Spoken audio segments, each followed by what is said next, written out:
They called him a holy man, a healer, a prophet. But others called him something else, a manipulator, a shadow behind the throne.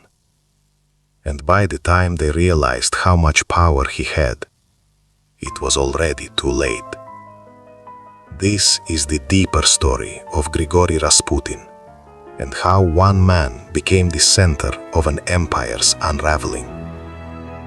By the early 1900s, Rasputin was no longer just a wandering peasant from Siberia. He had transformed himself into something far more dangerous, a trusted voice inside the imperial court. His influence came largely through Alexandra Fyodorovna. Desperate to protect her son, who suffered from a serious illness, she believed Rasputin possessed the ability to help him. And in moments of crisis, Rasputin seemed to deliver. Whether by coincidence, calm influence, or something else, his presence brought relief. And that was enough.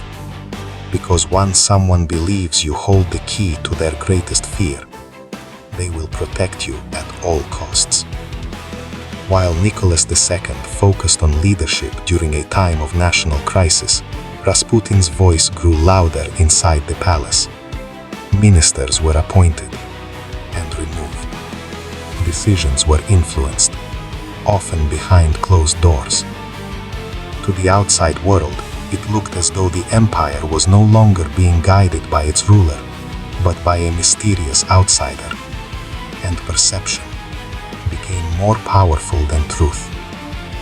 Russia was already unstable.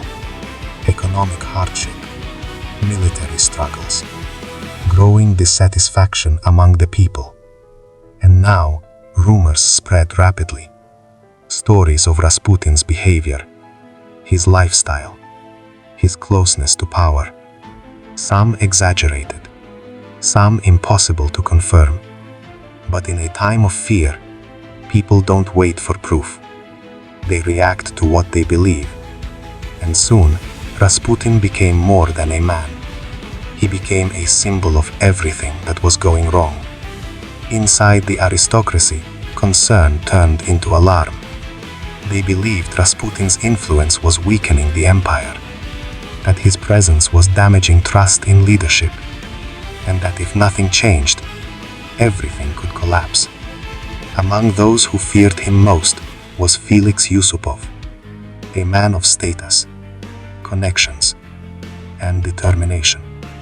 So they made a decision, not to confront him, but to remove him. Late in 1916, Rasputin was invited to a private meeting, a familiar setting, one he had no reason to distrust.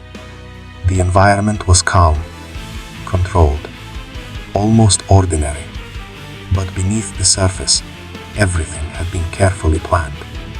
The events of that night would later become one of the most debated moments in Russian history. Different accounts tell different versions. Details vary, but the outcome is clear.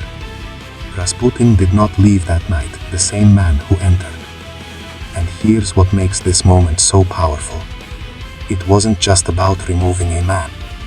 It was about trying to save an empire. But the result was not what they expected. Rasputin's removal did not restore confidence. It did not unite the people. Instead, it exposed how fragile the system had become.